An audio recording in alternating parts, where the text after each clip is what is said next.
નમસ્કાર દોસ્તો, આ વિડીયોમાં તમારું સ્વાગત છે। મારું નામ છે હિતેશ પરમાર। તો આજે આપણે જાણીશું કે જીઓ એર ફાઈબર છે તેમાં તમારે રિચાર્જ કેવી રીતે કરવાનું। તો કેવી રીતે રિચાર્જ કરવાનું તે જોવા માટે તમારે વિડીયો આગળ જોવાનો છે। તો રિચાર્જ કરવા માટે સૌપ્રથમ તમારે જીઓ એપમાં આવવાનું રહેશે, તેના પર તમારે ક્લિક કરવાનું રહેશે। જેવું જીઓ એપ પર ક્લિક કરશો એટલે તમને જીઓ એપનું એક ઇન્ટરફેસ દેખાશે આવું। જે પણ એર ફાઈબરનો તમે મોબાઈલ નંબર લિંક કર્યો છે તેમાં તમને જીઓ એપમાં તમને આ ઇન્ટરફેસ જીઓ ફાઈબર રિચાર્જનું તમને જોવા મળશે। તો અહીંયા તમને જે પણ એમઆરપી છે જોવા મળશે, 706 ક્યુ થયું છે તે તમને બેલેન્સ જોવા મળશે જે તમારે રિચાર્જ કરવાનું છે। ત્યાર નીચે તમને પે પર ક્લિક કરવાનું રહેશે।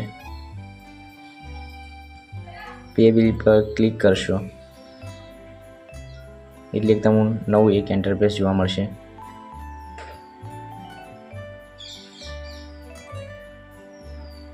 તમને આવું એક ઇન્ટરફેસ જોવા મળશે, ત્યાં ફરીથી તમારે પે બિલ પર ક્લિક કરવાનું રહેશે। પે બિલ પર ક્લિક કરશો એટલે તમને અહીંયા તમને એમઆરપી અને પે પર લખેલું છે તેના પર ફરીથી ક્લિક કરવાનું રહેશે।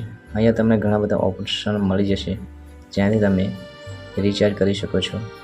Paytm, Google pay, UPI, credit card, debit card, net banking દ્વારા તમે રિચાર્જ કરી શકો છો। આપણે પેટીએમ દ્વારા કરીશું। તો પેટીએમ દ્વારા રિચાર્જ કરવા માટે યુપીઆઈ પિન તમારે નાખવાની રહેશે। તો પેમેન્ટ સક્સેસફુલ થઈ જશે, ત્યારબાદ તમારું જીઓ એર ફાઈબરનું રિચાર્જ થઈ જશે। તો અહીંયા સક્સેસફુલ લખેલું આવ્યું તો તમે જીઓ એર ફાઈબરનું રિચાર્જ મોબાઈલ દ્વારા તમારી જાતે કરી શકો છો। ત્યારબાદ તમને અહીંયા જોવા મળશે જેટલું ડેટા છે તે બધું અહીંયા જોઈ શકો છો। વિડીયો જોવા માટે ધન્યવાદ। યુટ્યુબ લાઈક કરો, સબસ્ક્રાઈબ